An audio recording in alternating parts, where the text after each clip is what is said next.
출애굽기 13장 17절부터 22절까지 우리 다 같이 읽겠습니다. 바로가 백성을 보낸 후에 블레셋 사람의 땅의 길은 가까울지라도 하나님이 그들을 그 길로 인도하지 아니하셨으니 이는 하나님이 말씀하시기를 이 백성이 전쟁을 하게 되면 마음을 돌이켜 애굽으로 돌아갈까 하셨습니다. 그러므로 하나님이 홍해의 광야길로 돌려 백성을 인도하시매 이스라엘 자손이 애굽 땅에서 대열을 지어 나올 때에 모세가 요셉의 유고를 가졌으니 이는 요셉이 이스라엘 자손으로 단단히 맹세하게 하여 이르기를 하나님이 반드시 너희를 찾아오시리니 너희는 내 유고를 여기서 가지고 나가라 하였음이더라.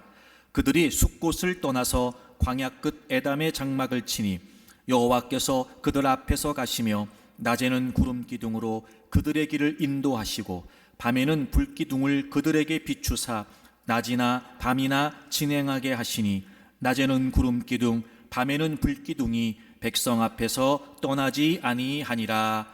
아멘. 중국에 투르판이라고 하는 인구 18만 명 정도의 작은 도시가 있다고 그래요.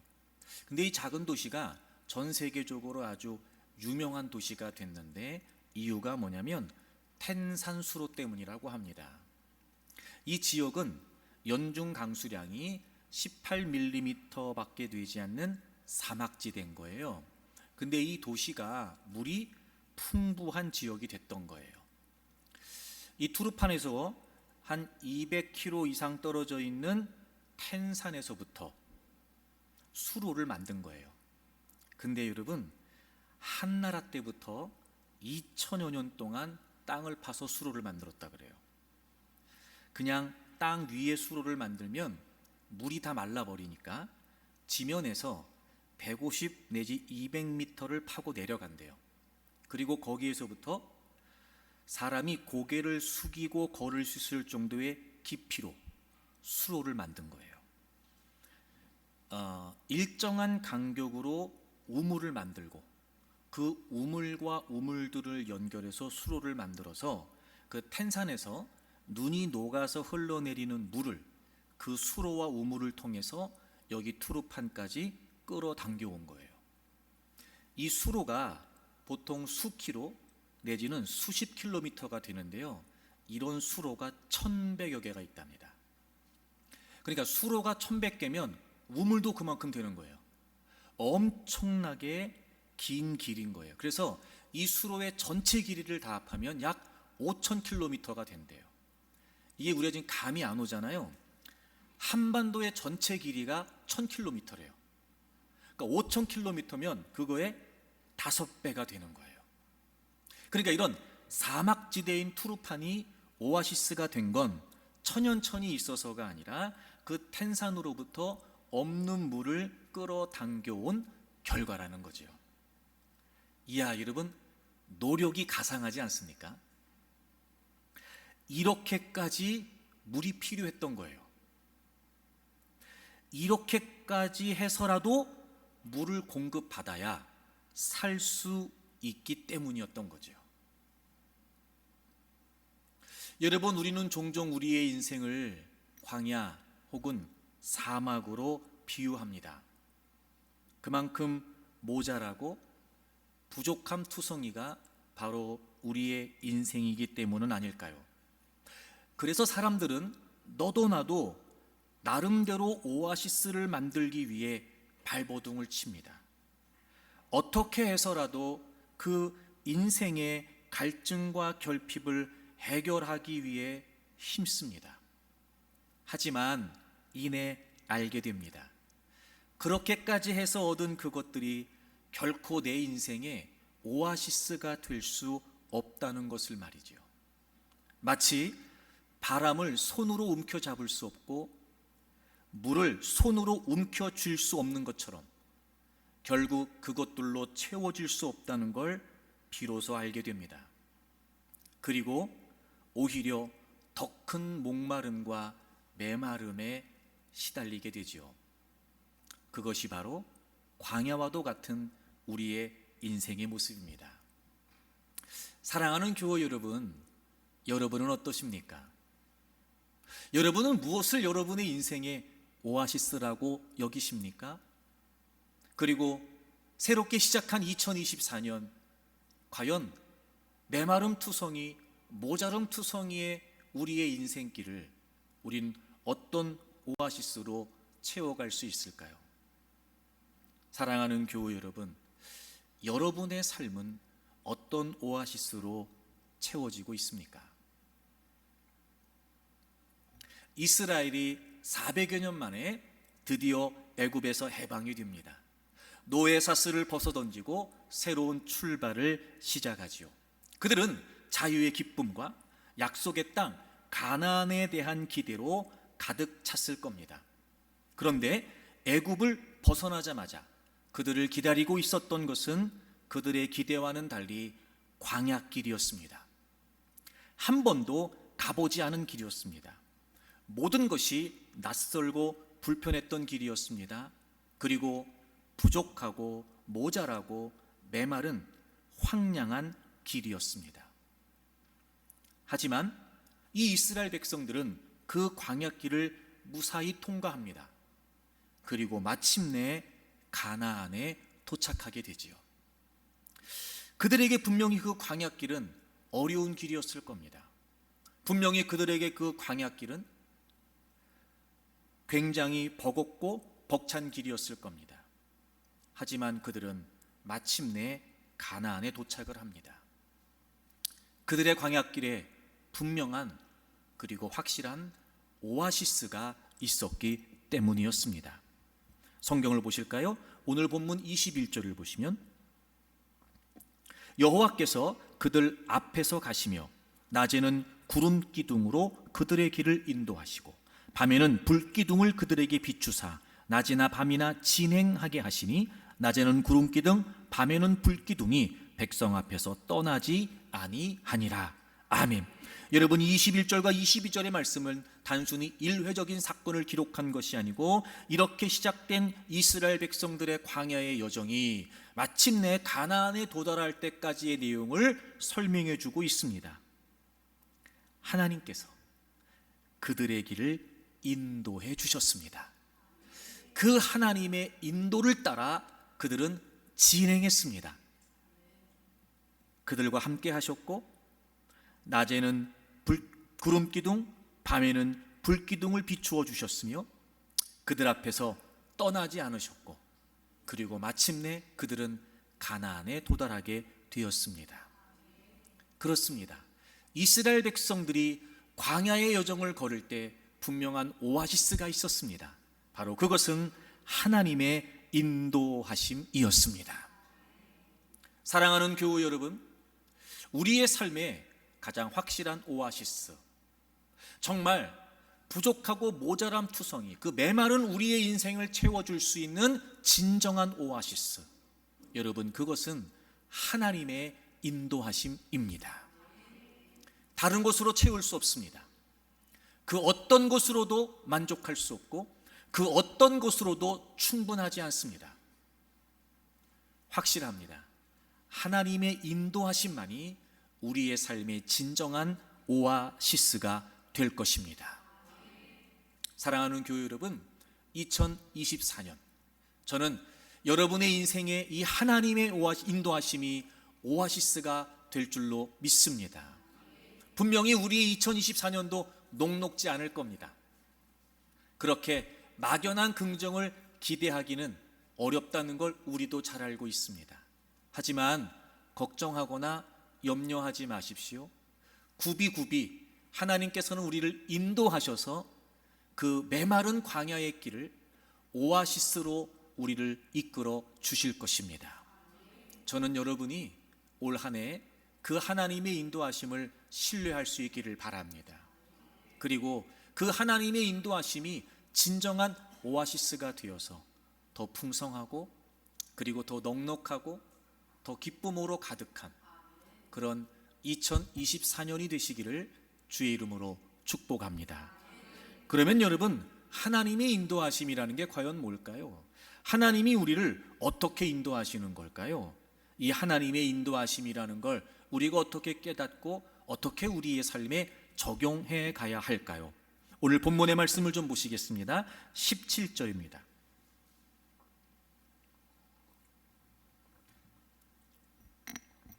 바로가 백성을 보낸 후에, 그러니까 출애굽했다는 거죠. 출애굽을 하고 블레셋 사람의 땅의 길은 가까울지라도 하나님이 그들을 그 길로 인도하지 않으셨어요. 하나님이 인도하시긴 인도하시는데 블레셋 사람의 땅의 길은 가까운데 하나님이 가까운 길로 인도하지 않으셨어요. 18절을 보실까요? 그리고 하나님이 홍해의 광야길로 돌려서, 홍해의 광야길로 돌려서, 그러니까 이런 거예요. 가나안까지 가는 데 있어서 블레셋 지역의 길로 가면 가까워요. 근데 하나님께서는 그 가까운 길이 아니고 오히려 더 멀리 돌아가야 되는 홍해 광야의 길로 돌아가게 하셨다는 거예요. 이해가 안 되죠, 여러분? 아니, 하나님이 인도하신다면 먼 길도 가깝게 가셔야 되고, 가깝게 인도해 주셔야 되고, 멀리 돌아갈 길밖에 없을 때도 지름길을 내셔서라도 빨리 가게 하셔야 되는 거 아니냔 말이에요. 게다가 여러분, 이 직선거리인 블레셋의 길과 멀리 돌아가는 이 홍해 광야의 길은요, 자그만치 6배가 차이 난답니다. 이런 거예요. 일주일이면 갈 수 있는 길을 하나님이 6주를 돌아가게 하신 거예요. 한 달이면 갈 수 있는 길을 6달을 돌아가게 하신 거예요. 더 이해가 안 되죠, 여러분?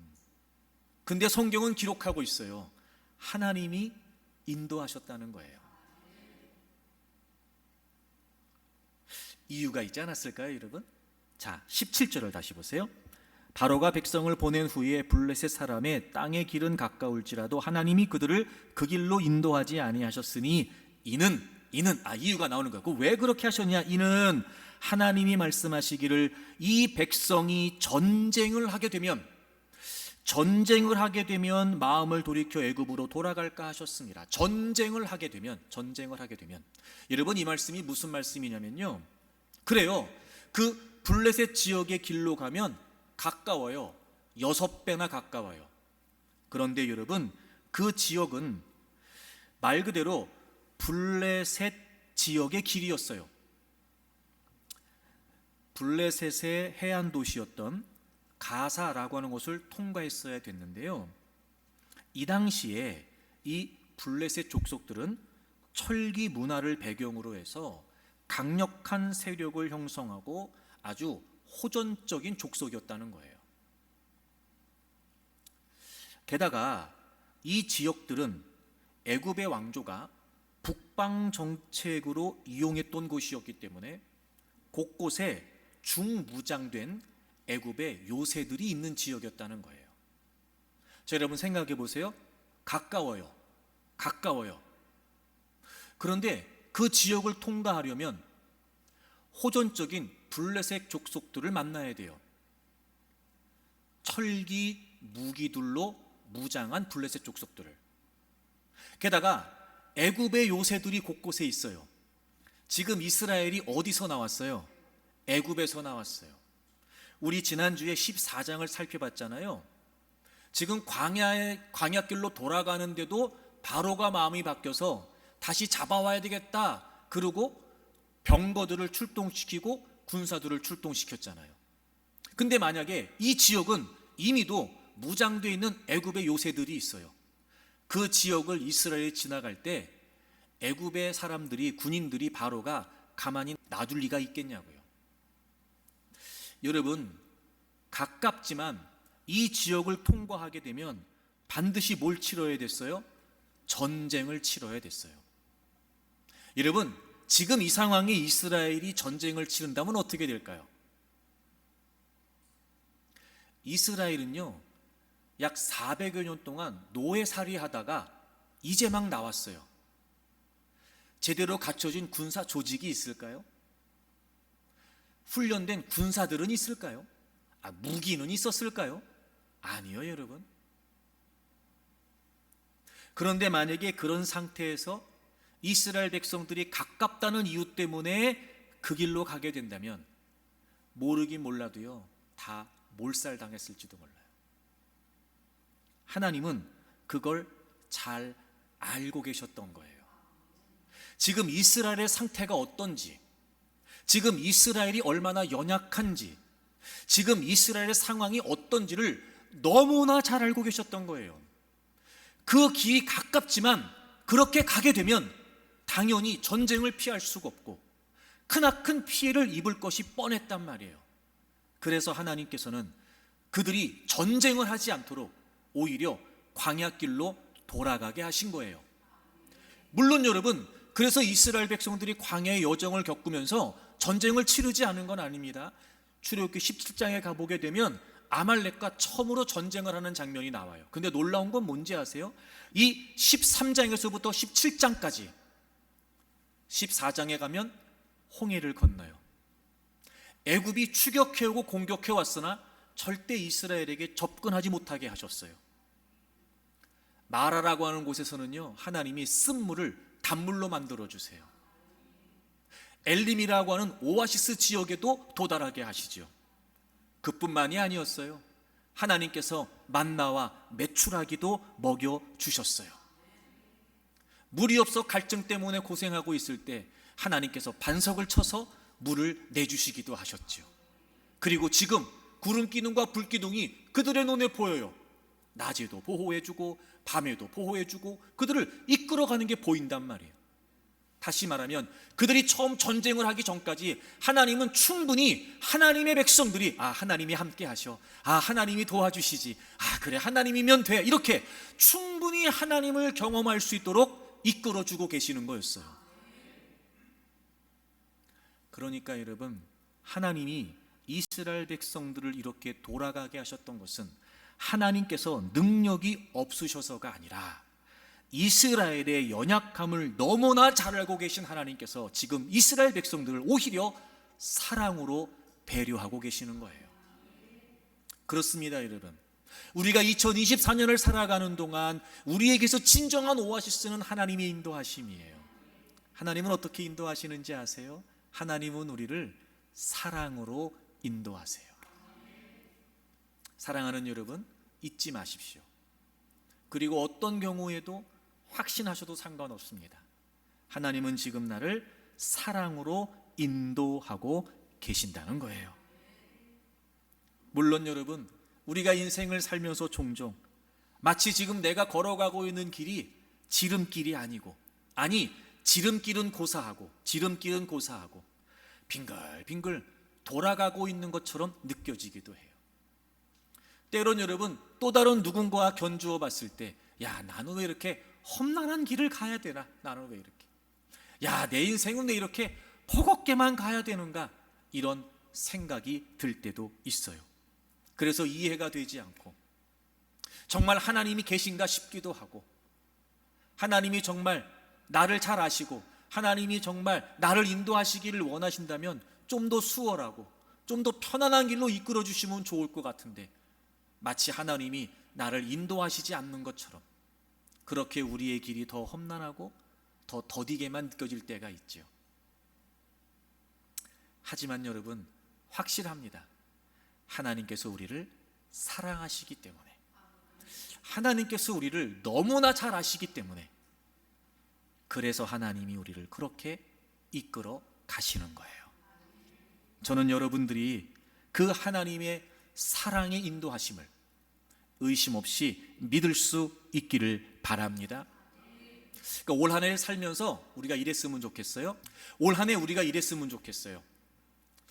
내가 한 해를 살아가면서 좀 벅찬 일을 만났다. 그래서 너무 힘들다. 그러면 여러분, 힘들다고도 얘기해야 되지만 스스로 고백하는 거예요. 그래도 나를 하나님이 사랑으로 이끌어 가고 계신다. 분명히 이 길은 사랑으로 예비된 길이다. 슬픔을 당할 수도 있고 아픔을 겪을 수도 있죠. 그럴 때마다 슬프니까 슬프다고 말하고, 주님 앞에 때로는 아프니까 아프다고 말할 수 있어요. 하지만 여러분, 올 한 해만큼은 그런 고백도 했으면 좋겠어요. 하지만 하나님, 이 길이 나를 사랑하셔서 인도하시는 길이라고 제가 믿겠습니다. 분명히 이 길은 사랑으로 예비된 길임을 제가 믿겠습니다.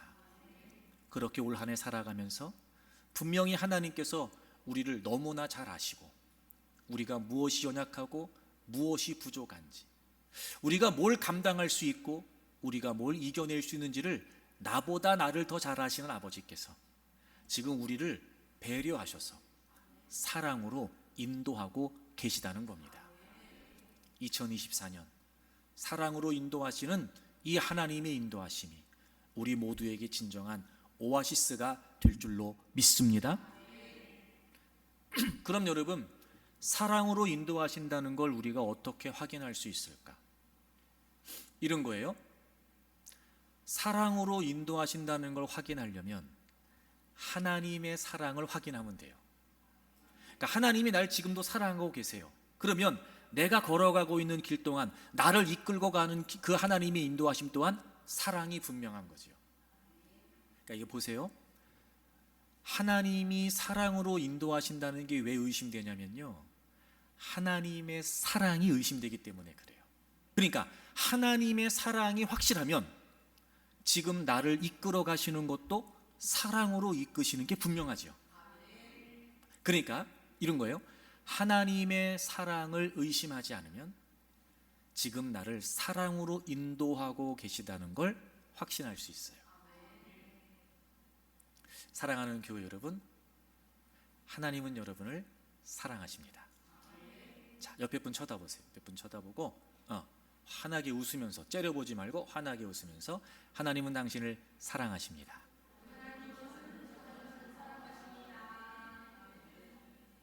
여러분, 하나님은요 여러분을 사랑하세요. 근데 우리는 자꾸 그 사랑이 의심이 되는 거예요. 내가 겪는 일 때문에, 또 내가 만나는 상황 때문에, 또 그런 상황 속에 내가 막 힘들고 버겁고 때로는 아프고 그러니까 하나님의 사랑이 의심되는 거예요. 이왕이면 보기 좋은 길로 가게 하시면 좋겠는데 딱 보기도 싫어. 보기에도 벌써 싫어 보여. 그런 길을 가게 되면 하나님의 사랑이 의심되는 거예요. 이왕이면 내가 가고 싶은 곳으로 가게 하시면 좋겠어요. 근데 별로 가고 싶지 않아. 근데 그 길로 인도하시는 것 같아요. 그러면은요 하나님이 사랑하시지 않는 것 같아요. 나를 미워하셔서 내가 가고 싶지 않은 길을 가게 하시나? 이런 마음 들기도 해요. 이왕이면 좀 수월한 길을 가면 좋을 것 같은데, 하여튼 인생이 우리식으로 꼬여도 이렇게 꼬일 수 있을까? 가는 길마다 어렵다고 느껴지는 거예요. 그럴 때면 하나님의 사랑이 의심되는 거예요. 그러니까 그 자리에서 하나님의 사랑이 의심되니까 나를 사랑으로 인도하신다는 게 의심될 수밖에 없죠. 하지만 여러분, 제가 분명히 여러분에게 말씀드릴 수 있어요. 하나님은 여러분을 사랑하세요. 어느 정도였냐면, 우리가 죄인이었을 때 하나밖에 없는 아들 예수 그리스도를 우리 대신 십자가에 못 박으실 만큼, 이런 설명이 어떨지 모르겠지만 죄가 없으신 예수님은 죄인으로 정죄하셔서 십자가에 매다시고, 오히려 죄가 있는 우리는 믿음으로 의롭다고 여겨주셔서 예수님을 십자가에 내어주시고 하나님은 우리를 얻고 싶으셨던 거예요. 그렇게까지 하나밖에 없는 아들 예수님까지 우리를 위해 내어주실 만큼 하나님은 우리를 사랑하세요. 여러분이 하나님이 우리를 사랑하셨다는 말이요, 이런 의미가 있어요. 자, 로마서 5장을 찾겠습니다. 로마서 5장 8절을 보시면, 우리가 아직 죄인 되었을 때에 그리스도께서 우리를 위하여 죽으심으로 하나님께서 우리에 대한 자기의 사랑을 확증하셨느니라. 여러분, 하나님의 사랑은요, 우리가 죄인 되었을 때, 다시 말해 이건 무조건적인 사랑인 거예요. 여러분, 죄인을 위해 죽는 사람이 누가 있겠어요? 그죠? 적어도 여러분, 우리 인간적인 사랑은 내가 뭔가를 했을 때 그에게 기대하는 바가 있으면 우린 사랑하고 섬겨요. 그리고 심지어 그건 우리를 그런 것도 우리는 헌신이라고 말하고 섬김이라고 말하죠. 근데 여러분, 누가 죄인을 위해 죽어줄 수 있겠냐 말이에요. 이건 아무런 기대, 아무런 대가도 없이 전적으로 죄인이었던 우리를 건져주시기 위한 사랑이었단 말이에요. 무조건적인 사랑. 게다가 그리스도께서 우리를 위해 죽으신 거예요. 즉 우리를 죄에서 건져주시기 위해서 누군가 대신 죄값을 치러야 됐어요. 그게 누구셨어요? 예수님이셨어요. 하나님의 아들 예수님. 여러분, 이런 희생이 어디 있겠어요? 이런 희생은 없어요. 그러니까 하나님의 사랑은 우리에게 무조건적이고 헌신적이었단 말이에요. 그런데 하나님께서 그렇게 하셔서 우리에 대한 하나님의 사랑을 뭐 하셨대요? 확증하셨대요. 여러분, 이 확증이란 표현이 중요한데 헬라어 원문을 보게 되면 이 확증이라는 말이 맨 앞에 나와요. 확증하셨다, 이 말이 맨 앞에 나와요. 그러니까 제일 중요한 거예요. 그 제가 이 확증이라는 단어를 찾아봤더니 이게 무슨 말이냐면요, 함께 선다, 이런 뜻이에요. 함께 선다. 자, 보세요. 우린 죄인이에요. 하나님은 죄가 없으시죠. 그래서 우리는요, 하나님 편에 가까이 갈 수가 없어요. 그러니까 다시 말하면 우리의 죄가 해결되지 않는 한 우린 그 누구도 하나님과 함께 설 수가 없어요. 그런데요, 우린 죄인이어서 하나님과 원수가 되어서 분리되어 있었는데 그 하나님께서 우리를 너무 사랑하신 나머지 하나님께서 죄인이었던 우리에게 다가오셔서 우리 옆에 서신단 말이에요. 거부당해야 마땅한 우리란 말이에요. 여러분, 우리는 사람과의 관계를 통해서 잘 알아요. 내가 싫은 사람, 못마땅한 사람 같이 서 있고 싶어요? 아니요. 거부한다니까, 외면한다니까요. 그리고 할 수 있거든 거리를 좀 떨어뜨려서, 그렇죠? 어쩔 수 없이라도 한 공간에 있게 된다면 가급적 멀리 떨어져 있기를 원해요. 왜? 마주치고 싶지 않으니까. 그럼 여러분, 하나님 편에서 우리를 봤을 때 우리는 우리의 죄 때문에 하나님의 영광에 가까이 갈 수가 없었어요. 그런데 우리가 하나님께로 갈 수 없으니까 하나님께로 죄인인 우리에게 오셔서, 하나님께서 죄인인 우리에게 오셔서 죄인 땐 우리 옆에 함께 서셨단 말이에요.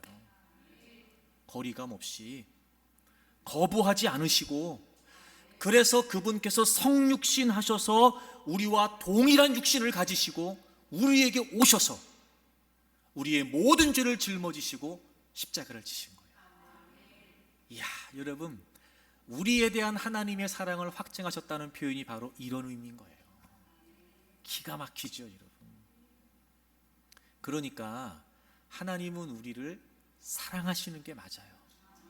저는 여러분이 올 한 해 어떤 상황에서도 하나님이 여러분을 사랑하신다는 사실을 의심하지 않기를 바랍니다.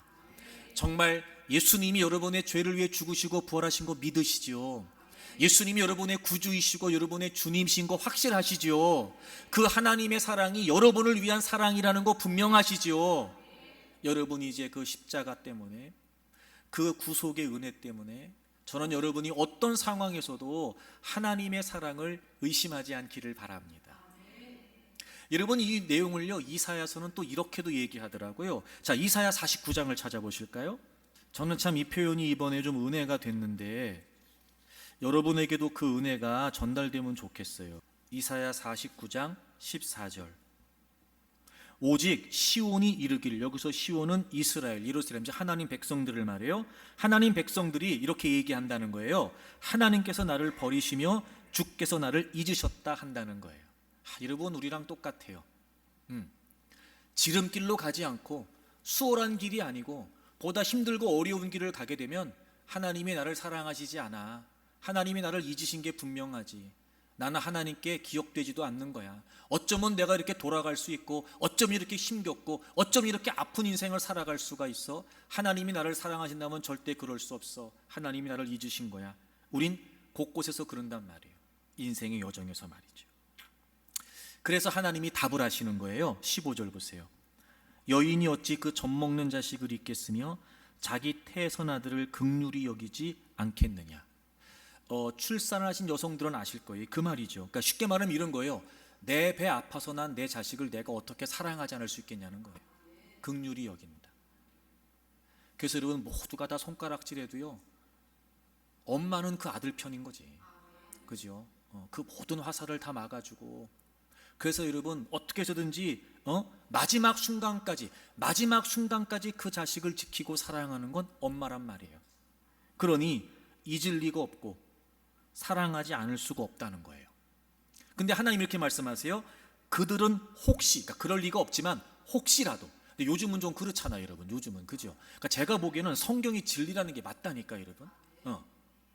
이 말씀이 이해가 안 되는 시절이 있을지 모르지만 지금은 너무나 이해가 되잖아, 그죠? 이제 혹시가 아니라 너무나 많은 상황에서, 그죠? 그렇게 혹시 잊을지라도 나는 너를 잊지 않는다는 거예요. 그러니까 하나님은 절대 우리를 잊지 않으신다. 그러니까 어떤 상황에서도 하나님은 우리를 사랑하시고 우리를 기억하시겠다는 거예요. 제가 은혜를 받은 표현이 그 다음인데요, 16절, 내가 너를 내 손바닥에 새겼대요. 여러분, 여기서 이 새겼다는 말이 무슨 말이냐면 당시에도 문신 문화가 있었다네요. 문신 문화. 그래서 여러분, 우리 왜 문신하면 안 지워지잖아. 그래서 눈썹도 귀찮으니까 아예 그냥 문신 해버리잖아, 그죠? 문신 안 지워진다는 거예요. 근데 왜 하필 손바닥일까? 제가 이번 말씀을 준비하면서 저는 이런 깨달음이 있었는데 이게 은혜였어요. 왜 하필 손바닥일까? 아니, 왜 손바닥에 새기셨다고 말할까? 여러분, 예수님이 우리의 죄를 위해 십자가에 죽으셨을 때 양손에 못이 박히셨어요. 부활하신 예수님이 제자들에게 나타나셔서 예수님이라는 걸 확인시켜 주시기 위해서요, 못자국 보여주셨어요. 손바닥에. 그때 도마가 없었거든요. 그 도마가, 나는 그 예수님의 손자국, 못자국, 창자국 보기 전에 못 믿을 거 했더니 예수님께서 다시 도마가 있을 때 나타나셨어요. 도마에게 말씀하셨어요. 야, 여기 손 넣어봐, 손 넣어봐. 이 손바닥 봐라. 그렇게 해주셨어요. 손바닥. 여러분, 손바닥에 새기셨다는 게 저는 나름대로 이런 깨달음이 있었어요. 우리를 위해 십자가에서 죽으셨잖아요, 그분이. 양손에 못이 박히셨고요, 예수님에게 못자국이 있어요. 이건 문신보다 더 강력한, 지워질 수가 없어요. 그 하나님의 사랑이, 그 예수님의 사랑이 우리에게 분명하기 때문에요, 우리를 위해 우리 대신 십자가에서 자신의 목숨을 내어주신 이 예수님의 사랑이 분명해요. 그 손바닥에 못자국이 확실하다고요, 여러분. 잊으실 리가 없어요. 잊으실 리가 없어요. 그 손바닥의 못자국은요, 우리를 향하신 주님의 사랑이란 말이에요. 문신보다 더 강력하지요, 여러분. 그 어떤 흔적보다 더 강하게 남지요, 여러분. 여러분, 이렇게까지 하나님은 우리를 사랑하세요. 하나님은 결코 우리를 잊지 않으십니다. 그러니 여러분, 올 한 해 여러분이 어떤 인생의 여정을 걸어가고 있다 할지라도 하나님의 사랑을 의심하지 마세요. 하나님이 여러분을 잊으신 게 아니에요. 나도 모르고 있는 내 연약함, 나도 모르고 있는 내 나약함 때문에 하나님이 그 길로 가지 않게 하시고 보다 더 좋아 보이는 길이 있고 수월해 보이는 길이 있고 편안해 보이는 길이 있지만, 여러분, 그건 우리에게 그렇게 보이는 거지, 우리의 인생을 보고 계신 하나님이 보셨을 때 그 길은 너무 우리에게 더 괴로운 길이 될 수 있단 말이에요. 오히려 우리가 무너질 수도 있는 길이 될 수 있단 말이죠. 우리를 너무나 사랑하시는 그분께서, 손바닥에 새겨놓고 우리를 결코 잊으실 수 없는 그 사랑의 아버지께서 우리를 지금 사랑하셔서 이끌어 가시는 거예요. 이 오아시스 같은 경우는요, 물의 근원이 대개 두 가지 경우라 그러네요. 첫째는 뭐냐면 자연적인 샘이 있는 경우가 있고, 둘째는 인공 우물이 되는 경우가 있대요. 근데 어쨌든 간에 이렇게 오아시스가 생기게 되면 당연히 그 주변에 사는 사람들은 그 오아시스를 보존하기 위해 노력하겠죠. 근데 여러분, 이게 자연적으로 보니까요, 오아시스가 영역이 줄어들거나 아예 없어지기도 한대요. 이게 왜 그런가 봤더니 바람에 날리는 모래 때문에 그렇다는 거예요. 그러니까 모래가, 사막 지역이니까, 광야니까 먼지나 모래가 얼마나 많겠어요. 그게 날리면서 그 주변의 작물들을 죽게 만들고 물을 오염시키면서 더 이상 오아시스 역할을 하지 못하도록 만든다는 거예요. 그래서 이 오아시스 주변에 사는 사람들이 어떻게 하나 봤더니요, 아주 크고 두꺼운 야자수 같은 큰 나무들을 가장 외곽에 심는데요. 그 오아시스 가장 외곽에 심고, 그리고 그 안쪽에 또 그보다 키가 작은 나무들이나 작물들을 다 기른다네요. 그래서 그 오아시스를 철저히 보호한대요. 제가 이걸 보면서 그런 마음 들었어요. 우리도 분명히 하나님의 인도하심이, 이 사랑의 인도하심이 우리에게 오아시스인데요, 마치 이 오아시스가 모래 때문에 오염이 되고 모래 때문에 없어지는 것처럼 자꾸 우리 눈에 보여지고 우리에게 들려지고 이런 여러 가지 모래 때문에 우리의 진정한 오아시스가 되는 이 사랑의 인도하심이 축소되고 의심되고 심지어 아예 없어지기까지 하는 거예요. 우리도 우리의 진짜 오아시스를 보호할 필요가 있겠다. 크고 굵은 야자스를 세우는 거죠. 십자가예요, 십자가. 여러분, 십자가. 그리고 그 안쪽에는 그보다 작지만 여러 가지 나무, 여러 가지 작물들을 심는 거예요. 여러분, 우리의 인생에 곳곳에 배어있는 하나님의 은혜 말입니다. 그러니까 여러분, 날마다 십자가, 날마다 예수 그리스도라고 하는 가장 큰 야자수 나무를 우리의 진정한 오아시스가 되는 이 사랑의 인도하심에 딱 기둥을 세워놓는 거예요. 외곽을 딱 둘러치는 거죠. 그러니까 어떤 상황에서도 그 십자가를 통해 하나님은 나를 사랑하신다. 이 하나님의 사랑은 변함이 없다. 나는 지금 예수님의 손바닥에 못자국으로 강력한 사랑의 흔적으로 남아있다.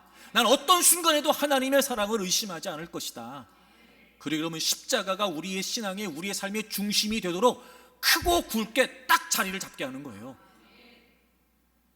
그리고 우리를 그렇게 구속하신 하나님께서는요, 굽이 우리의 삶에 얼마나 많은 은혜를 베풀어 주시는지 몰라요. 얼마나 많은 은혜를 베풀어 주시는지 몰라요.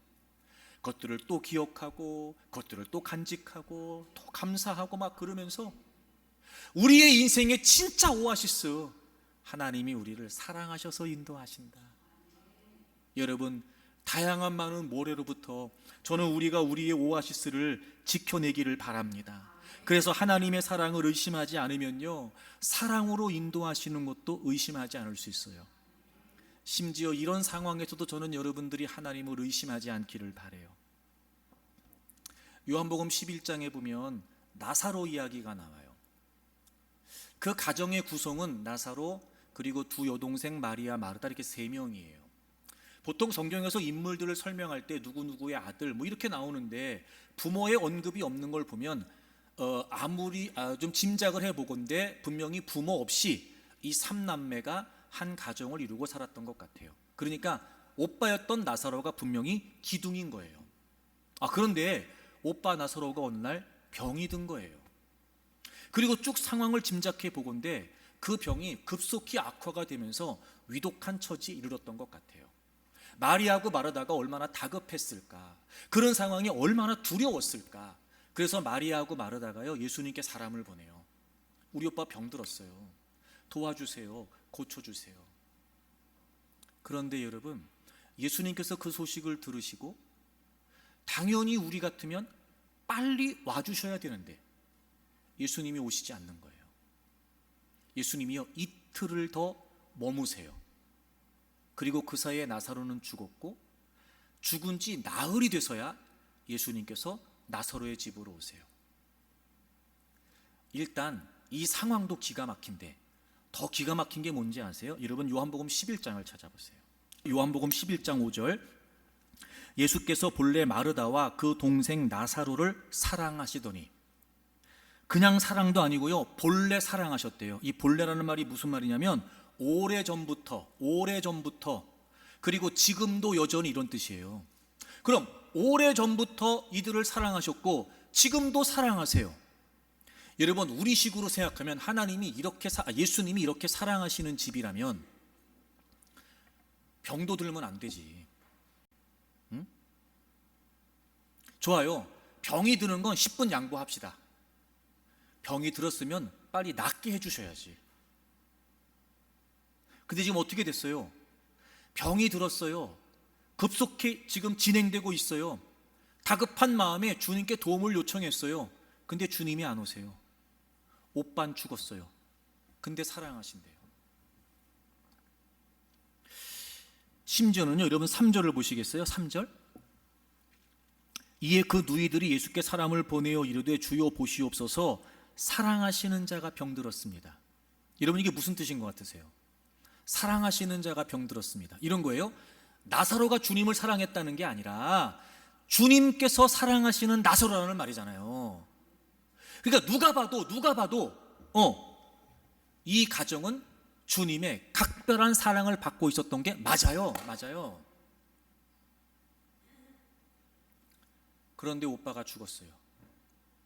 하늘같이 믿고 있던 그 가정의 가장이었던 오빠가 죽었다고요. 어떻게 살아요? 막막하잖아요. 왜 하필이면 내가 이런 일을 당해야 돼? 마리아하고 마르다 입장에서 아니 부모도 없는 것도 서러운데 이제 부모처럼 믿고 살았던 오빠도 없어요. 아니 어떻게 주님이 사랑하시는데 이렇게 하실 수 있냐 말이에요. 얼마든지 주님의 사랑이 의심될 수 있는 상황이잖아요. 얼마나 주님이 원망될까요? 그래서 실제로 주님이 오셨을 때 마리아하고 마르다가 똑같이 원망해요. 주님이 계셨으면 우리 오빠 죽지 않았습니다. 그러니까 쉽게 말하면 왜 이제 오셨냐는 거예요. 왜 우리 오빠 죽게 놔두고 이제 오셨냐는 거예요. 그런데 주님이 그들을 사랑하신 게 맞아요. 죽은 지 나흘이나 됐는데요, 예수님께서 그 나사로를 살리세요. 그리고 그 나사로가 죽은 나사로를 살리신 그 예수님께서 영광을 받으시고 그 사건 때문에요 더 많은 사람들이 예수님을 믿고 따르게 됐단 말이에요. 자 보세요 여러분, 완벽한 절망이고 이젠 끝이고 더 이상 그 어떤 기대도 할 수 없다 싶은 그런 막다른 골목에 다다랐다 할지라도 여러분, 하나님의 사랑은 끝나지 않아요. 여전히 그 상황 속에서도 하나님은 얼마든지 반전을 일으키실 수 있고 없던 길도 만드실 수 있으며 막혀있는 바다도 가르실 수 있어요. 왜요? 하나님은 우리를 사랑하셔서 지금 거기로 인도하신 거거든요. 그러니 여전히도 하나님은 사랑하셔서 또 그 다음 길도 하나님은 이끌어 주실 거예요. 비록 당장은 내가 생각했던, 비록 당장은 내가 예상했던 인생이 아닐지 모르지만 분명한 건 하나님은 우리를 사랑으로 인도하신다는 거예요. 그리고 마침내 그럼 그렇지, 역시 주님이 나를 사랑하셨어, 역시 주님이 이렇게 인도하신 거야. 분명히 그 자리에서 하나님의 사랑을 의심하지 않고 확신하면 그 하나님의 사랑을 찬양하는 날이 오게 될 줄로 믿습니다. 사랑하는 교회 여러분, 하나님은 우리를 사랑으로 인도하세요. 올 한 해 저는 이 하나님의 사랑의 인도하심이 우리에게 진짜 오아시스가 되기를 바랍니다. 힘들고 어려운 상황을 만났을 때마다 여러분 불안해하거나 두려워하지 마세요. 오히려 하나님, 저 사랑하시는 거 맞지요? 사랑으로 예비된 거지요? 저 사랑으로 인도하시는 거지요? 제가 그 하나님 믿습니다. 제가 그 하나님을 신뢰합니다. 하나님 인도하시는 대로 제가 따르겠습니다. 그럼 여러분 그 곳곳에 하나님의 인도하신 그 곳곳에요 우리가 생각하지 못했던 이른 비도 늦은 비도 내릴 수 있고 우리가 생각하지 못했던 우물들이 곳곳에 샘들이 터져 나올 수도 있고 역시 하나님이 나를 사랑으로 인도하셨다. 여러분 그런 고백이 있을 줄로 믿습니다. 하나님이 사랑으로 인도하시는 그 하나님의 인도하심, 올 한 해 저와 여러분들의 진정한 오아시스가 될 줄로 믿습니다.